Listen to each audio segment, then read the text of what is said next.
Today we are making cinnamon rolls. So I take that recipe that I use for my regular rolls, just those dinner rolls, and I use it to do the cinnamon rolls. So you start by just making that dough. I usually will take that warm water and then put the yeast in.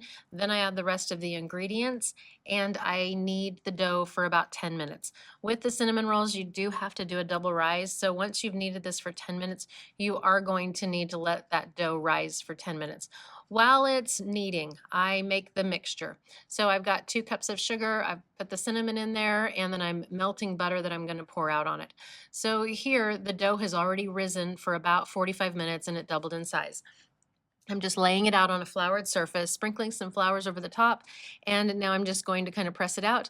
Then I'm grabbing my rolling pin and I just want to make this into a rectangular shape. So I don't want it too thin, but I want it pretty thin. So it's going to roll out to be quite large. I should end up anywhere between 18 to 24 cinnamon rolls with this recipe. So here I'm taking the 1 cup of melted butter and I'm just spreading it over. I take the back of a spoon and I use that to spread it. I don't want to go over the edges, but I want to go right up to the edges. Now I'm taking that cinnamon sugar mixture. You can use a spoon and put it on. I just like to take the bowl and pour it over because there's quite a bit there. I know some recipes use brown sugar. This is the one I really like. This is the one my family likes, so I've just kind of stuck to it because I really like it so much. I don't want to go to the very, very edge because I do want to be able to roll that up. So now I'm just kind of doing what I call stretch and pull. You don't want to stretch it so much that you put a hole through the dough, but you just kind of want to stretch it, and that way you have layer after layer after layer, and it's just really, really good. So try to keep that cinnamon sugar and butter mixture on the dough. Don't let it go onto the counter.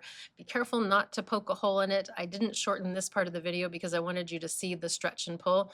So it's not a lot of stretching, just a little bit, and then you just keep going. You just have to go from one side to the next and just kind of keep it uniform and even as much as you can. And then as you get towards the end, see how I'm just kind of tucking those ends in because I want everything to be the same thickness. I don't want the middle to be thicker than the outer edges.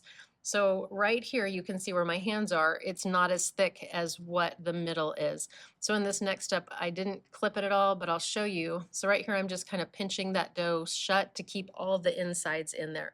But here, see how I'm just taking my hand, sliding it in, and I'm just trying to balance out the thickness of the whole thing.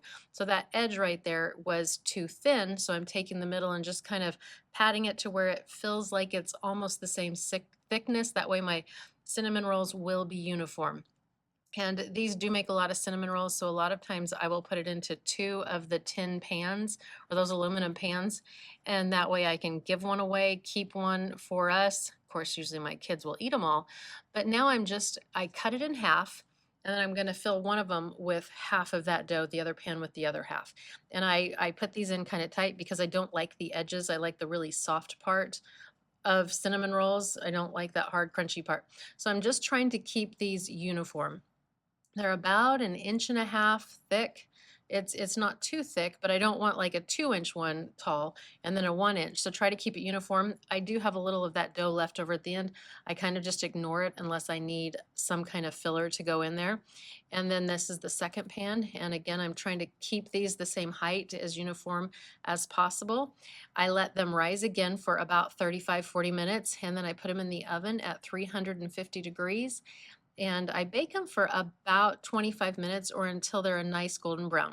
While they're in the oven baking, I'm going to make the frosting, and it's just a basic cream cheese frosting, half a cup of butter, 8 ounces of cream cheese, the vanilla.